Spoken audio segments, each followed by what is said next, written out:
Hello everyone, I'm watching Halloween movies until I get into the Halloween spirit. So today in this video I have three. I'm going to talk about them in the order that I like best to least. So first up we have Cobweb.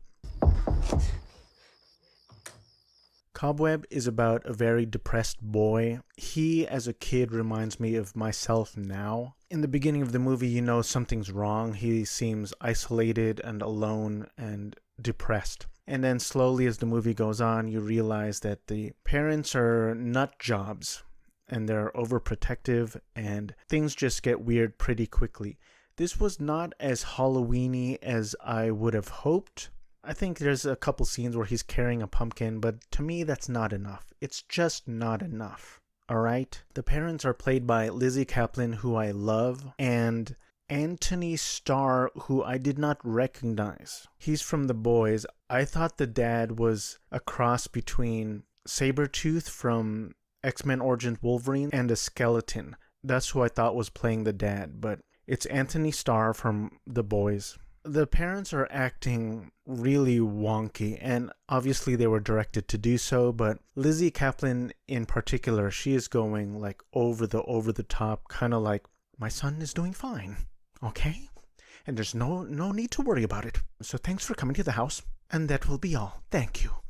That type of thing. And they were directed to do so, but I didn't particularly like it. There were some genuinely creepy moments in here. There was kind of a climactic scene in the middle of this involving Lizzie. Spoiler alert, it's like a dream sequence, but it was pretty creepy. I read online that the ending was not received very well, but I kind of liked the ending. But I enjoyed this movie, Cobweb. Check it out. I forgot to mention that that boy is too old for the mother to be scrubbing him in a bathtub like that. It is currently streaming on Netflix in the US. Next up is a movie called Hell Night from 1981. The gist of this movie is that it opens up with a frat party, and there's all these college students partying. I believe they're splashing water on these women, and there's no nudity in this film. There's 4 students who are pledging to a sorority or fraternity, and they're trying to get in, and they have this thing called Hell Night, which I believe is on Halloween night. And so what they have to do is spend the night over at Garth Manor. And there is a legend where this manor was owned and occupied by the Garth family for generations until about 12 years ago, when supposedly, allegedly, the father went crazy and ended up killing his whole family. But the legend is that one of the sons, Andrew, still kind of roams the grounds. And that's how the movie goes. This unseen kind of person, humanoid creature, probably Andrew, Garth, is picking them off one by one. And the best thing about this movie, and possibly the only good thing in my opinion, was the performance of Linda Blair. She was playing it pretty grounded, and I liked her performance in it. The rest were just, I didn't really like the acting, and it's a very early 80s horror type acting, so I didn't really like it. This one also it didn't really feel Halloween-y to me. Yeah, they're all in costumes, and that's kind of fun, but this one just didn't really engage me at all. And lastly, if I didn't really like the acting in Hell Night, then I got to the movie Night of the Demons, 1988. This movie made Hell Night feel like Shakespeare. I think some people were dressed up as Shakespearean in Hell Night. But anyway, Night of the Demons is about a group of students. They go to this party. This party is being held by a strange girl in their class named Angela. Now it's time for party games. Yeah.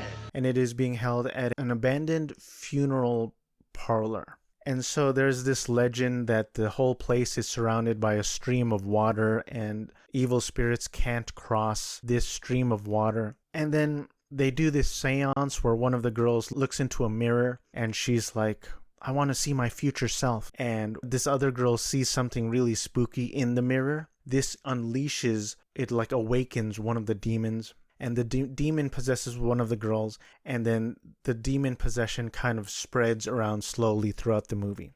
The acting in this was way over the top. If I had to describe it, I would say over the top, cheesy theater acting mixed with after school special type thing. A funeral parlor? Way out here? I can't believe we're gonna party here. There was this exchange between the little brother and Sal, and the little brother was like, "Come on, man, give me the mask back." And then Sal was like, "Yeah, your mask. Thanks a lot."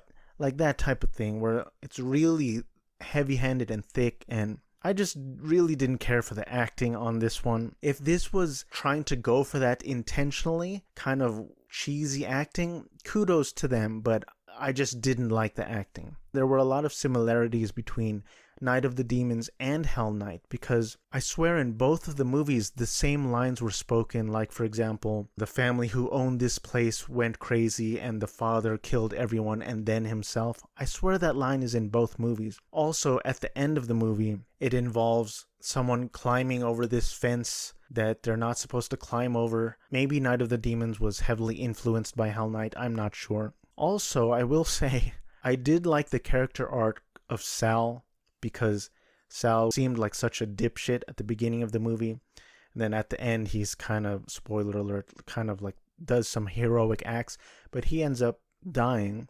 And then the only two people who survive are the hot white girl and the token black guy. And this is a fate worse than death. There isn't even a hint that these two are even gonna peck each other on the cheek or hook up or kiss or nothing. He is stuck in friend zone until like eternity. Can you imagine going through this traumatic experience and they're like, "All right, see you later, bud." There was this scene where this girl was topless and she's kind of like dancing around, playing around, and she grabs this lipstick and puts it into her nipple. And it's weird because her chest didn't look completely fake, but it didn't look completely real. But the way it was done, it was really convincing. And I was like, how did they do that? It kind of looked like a magic trick. That scene was pretty impressive. But other than that, I didn't really enjoy it. Mostly because of the acting to me was really unsavory. I just didn't like the acting. But that's all I got for this video. 3 movies. I'm trying to get into the holiday spirit. I am recording this on October 4th, so I still have 3.5 weeks to go. Let me know if you have any more Halloween movie recommendations. These videos keep popping into my feed, like underrated Halloween movies, 31 movie challenge for Halloween, unseen, unappreciated, lesser known Halloween movies. So I'm trying to make my rounds and watch these movies before the end of the month. That's all I got for this video. Thanks for watching. If you like this video, hit like and subscribe if you want to. Thanks for hanging out, and say hi to your pets for me. Where you going? The party's just begun.